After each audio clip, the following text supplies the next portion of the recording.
remains unchanged. Joining me now for more on this, Assistant Minister to the Prime Minister Patrick Gorman and former Liberal MP for Macalla, Jason Falinski. Thank you both for your time.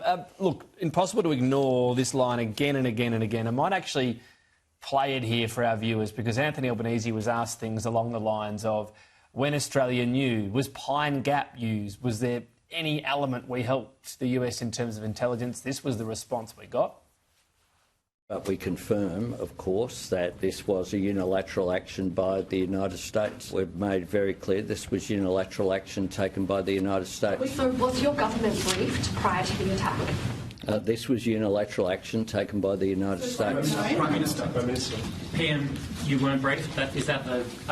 This was unilateral action taken by the United States. And there was absolutely no Australian involvement whatsoever, refuelling jets, nothing whatsoever. Well, I can't be clearer than this was unilateral action taken by the United States. He could have been clearer, Patrick Gorman. We could have had some answers. Is this all we're going to hear, unilateral action by the United States? Well, I think your viewers know exactly what that means, Tom. What it means is a decision taken by the United States government, executed by the United States. We recognise that Australia is not a central player in the region. We don't have the capabilities that were deployed by the United States. It was a unilateral action. We've been really open about that. But not open about when we knew, how we knew. Was Pine Gap used? That you're not open about that. You can say, we're not going to tell you for this reason, but we're not getting told, are we? Well, some of those matters you raised, Tom, go to, obviously, intelligence matters, and we don't comment on those as a matter of process, and you know that, and your viewers are well aware that's a long-standing position that the Australian government's taken under successive Labor and Liberal governments. What we recognise, this was a decision taken by the United States government. We said that our goal, our policy goal, has been for a long time that we don't believe Iran should have access to nuclear weapons capabilities, and therefore we support actions that ensure that that is not the case. We did hear more from the UK and France, but Jason, is this an extension of on-water matters here, that both sides like a bit of secrecy? Look, what Patrick says is completely correct. It was a question that, of course, should be asked, but no government would ever contemplate answering that question because it goes to national security matters and you don't tell your enemies what it is and how you do it. But, you know, we just learnt more about this operation and Australia's response to it from Patrick than we did from a 45-minute Prime Ministerial press conference, and that's just not good enough, frankly. And many of our allies are asking what exactly is going on in Australia and what does the Australian government stand for? In regards to what? What's changed that they're querying that? What does the Australian government to say differently that they didn't say today, for example? Well, the fact that it took 24 hours, Tom, is of major concern. The fact that we don't seem to be willing to say things clearly and sensibly to the Australian people and to the world about what we do and don't support. We have these word games, and I think it sows confusion. And in international affairs, especially when you have a random actor like the Iranian government trying to accumulate nuclear weapons, you need to be clear about what you will and won't stand for. And we have seen over and over again how when you don't, that we this had to delay, but leads to conflict. What was the government not clear about what they should support today, putting the delay For example, Tom, you saw the press conference just like every Australian did. He was asked, did he support this? He answered that he was opposed to Iran gaining nuclear weapons. But once again, Patrick was more fulsome in his views on that than the Prime Minister was. And he kept repeating this line that it was a unilateral action taken by the United States.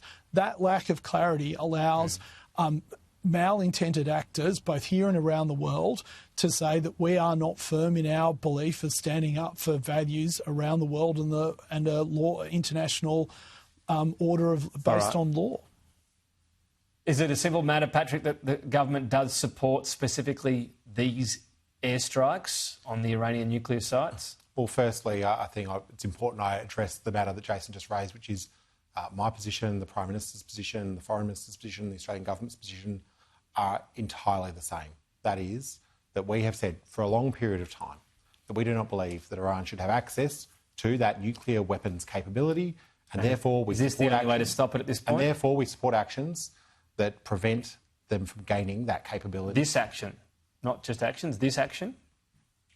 A range of actions, including what we've seen in the last 48 hours. Okay. Now, what I would also say to your viewers is that it's important that we think about now, where does it go from here? What happens next? And what Australia wants to see, and again, the Australian government, through the Prime Minister and others, have been very clear, what Australia wants to see is de-escalation and a return to diplomacy. All right. We do not see that a long, drawn-out war in the Middle East is in Australia's national interest. We've expressed that incredibly clearly. Jason would have heard that message, and I reiterated it again. Jason, let's turn to tax reform. I know you didn't make it all the way to Treasurer, maybe one day, but if you were right now in charge of the country's finances, can you give us, and just make it, dumb it down for us, give us 30 seconds, what would your big, bold reforms be? Oh, well, Tom, I've said for a long time that our tax system is one of the most complex and counterproductive tax systems in the world. It needs to be made fairer and simpler for all Australians so that it is not used for social policy. At the moment, there are too many loopholes in the tax system that encourage people to game the tax system rather than to work out products and services that Australians or indeed people around the world want to have. So we have a tax system that disincentivises productivity, disincentivises innovation. And I see during the week that Jim Chalmers is going back to Ken Henry to try and fix the problem. I guess he was largely involved in creating the problem, so maybe he knows how to fix it. But I suspect that Ken Henry sees himself as the Gordon Ramsay of tax policy. But when you let him loose in your kitchen, he ends up at the toaster burning the toast. I don't think that this augurs well for genuine reform in Australia over the next decade or so. All right. I haven't seen Gordon Ramsay burn toast before, but maybe you watch him more than me. Patrick, on budget repair, I did find this interesting because Jim Chalmers stood up and said, budget's more sustainable but not sustainable enough. It's not something we heard during the campaign. During the campaign we heard, Labor's delivered surpluses, everything's great. And now you're saying we better fix the budget. Why didn't you tell us during the campaign? Well, Tom, I don't accept that characterisation. What we said during the campaign is that we have a record of budget repair. And we put that out for the Australian people to see in the budgets we delivered in our first term. But you didn't say the budget is not yet sustainable enough, did you? Well, I think anyone who's read the budget papers, forward estimates, would know that we would like to be in a more sustainable position. So the average voter just had to read the forward estimates and it was all going to be clear to them? Well, they've got to watch, of course, excellent programs like yours, Tom, and then I'd encourage them to read the budget papers for themselves to make up their own mind. Really? That's the pitch now? Read the budget papers? Well, I've said many times, and I'll say it again, I think everyone should read the budget papers. I think the work that our public servants do, and it's United Nations Public Service Day, so let me say a big thank you to the public servants who work to put those budgets together, hard-working people who really care about Minister for the Public Service? And thank you for Aren't you thanking yourself at this point? 6 days a year?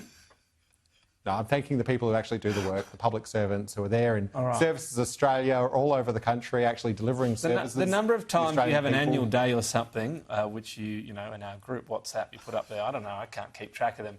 I've got a list, Tom, I'll send it to you. Great, that'd be good. Yeah, according to the UN, we have 580 days in a year. Yeah. My maths is decent, so that doesn't seem to fit with the days. Patrick, but is that you're really saying just read the forward estimate? No, I was answering your question, Tom, which was to be really clear that we... But when you say you don't agree with my question, what I said was you weren't clearly saying we need to do more budget repair during the election, were you? Well, even during the election, we took savings to the election where we said we could get better value for Australian taxpayers. Name them. We also took policy... policies that are, including ones that you've spoken about on this program, about making sure that our superannuation system is more sustainable for the future, which does include making sure that we reduce some of those overly generous tax breaks for very large superannuation balances. We took that to the election as well. So but that's I don't not think part there's of the a new change of the bold reforms that was already conversation. there. All right. What there is a determination to go further, to be the government that the Australian people elected us to be, which is to Sorry, Jason, act on I have to leave it productivity. there. I'll give you more of a go next week. Pat just got me with that line about the forward estimates. Jason, Patrick.